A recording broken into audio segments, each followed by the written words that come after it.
Picture this. You and your party have been sent on a ship to find previously uncharted islands in the Western Sea. You make port at one with a friendly-looking dock, but shortly after coming ashore, you find yourselves beset by a small band of kobolds. Being of a decent level, you and your companions have very little trouble dispatching the pesky creatures. And besides, many communities in D&D offer a bounty in silver or gold for kobolds.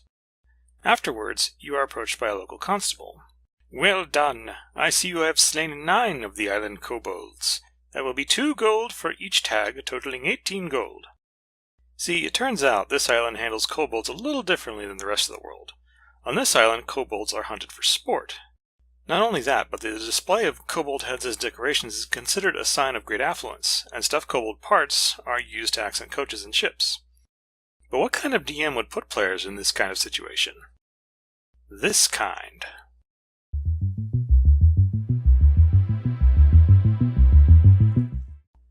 Gene Roddenberry is probably best known as the creator and original showrunner of Star Trek, and there's no doubt that his background with that series would play a big role in how he might build a campaign as a dungeon master.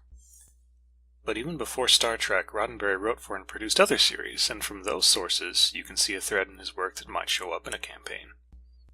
He wrote and produced a somewhat ill-timed series called The Lieutenant, a military procedural work that saw only 1 season due to the sour atmosphere surrounding the Vietnam War. He also wrote several episodes of the CBS series Have Gun, Will Travel, the lead character of which, no kidding, is named Paladin. Some campaigns play good versus evil as a motif in RPGs, and others play law versus chaos. A game run by Gene Roddenberry, however, might be more likely to emphasize a third option, law versus law. When Roddenberry pitched Star Trek to Paramount, he described it as wagon train to the stars.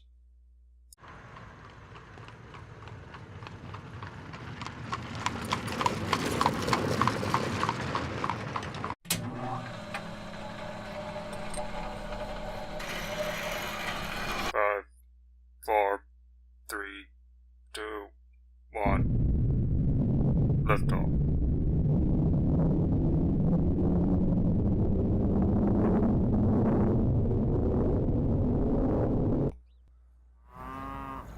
Which was a popular show from the late 50s that presented 2 competing ideas of the Old West, those that made the journey to create their own law versus those that moved west to spread existing law.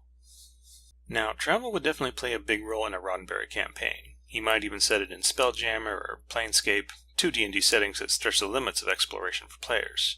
Maybe they're off to establish new trade routes or gather the remnants of a long-forgotten artifact.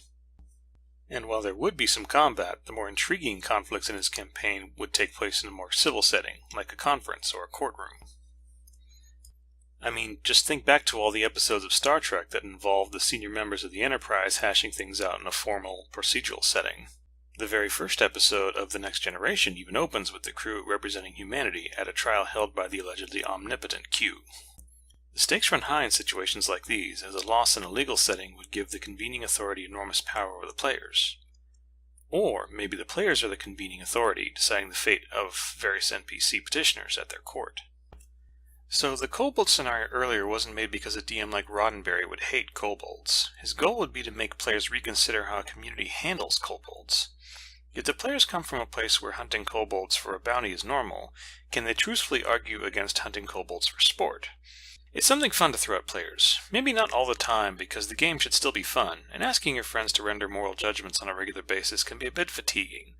But it makes exploration about more than just geography. Hey folks, thanks for watching. I'll try to make another one of these soon.